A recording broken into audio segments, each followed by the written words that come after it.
Peace everyone. So in this video I wanted to add a part 2.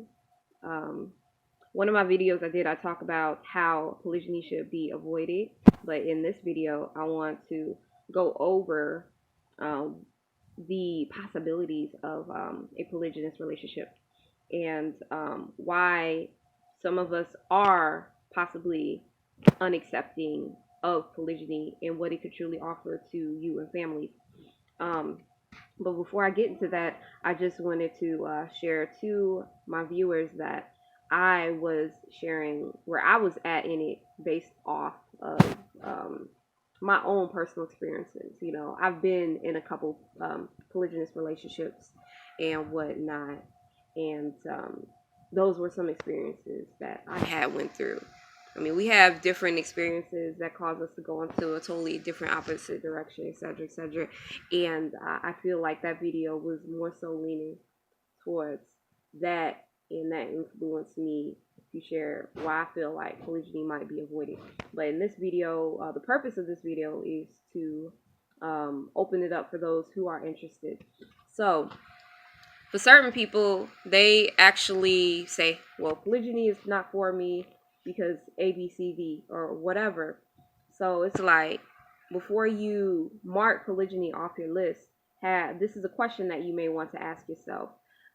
One of those questions being, have I actually deprogrammed myself? Have I actually reprogrammed myself? Because a lot of us are still operating off of the old programs that we have started ever since birth, you know, because we are programmed at birth to accept what's right and what's wrong, and we actually have to deprogram and relearn so we can reap many benefits that would then become fruitful in our lives. So that's something that you have to ask. Another thing that you have to ask is that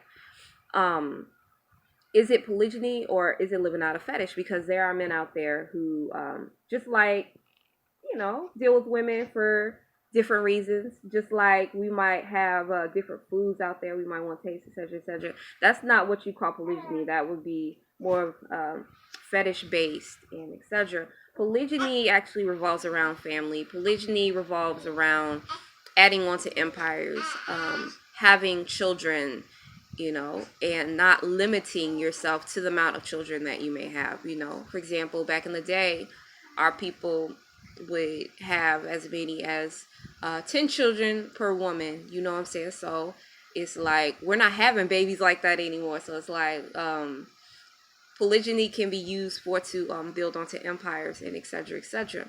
So there might be a couple different men out there, men who like just the different spices of women, and men out there who are talking to different women in order to bring more babies into the community. So you have to identify these men, because some of them are confusing it with polygyny, and just because you want a different woman for a different day, that's not what you would call and consider polygyny.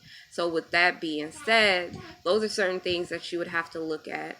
But the purpose of this video is to talk about opening up an option for polygyny.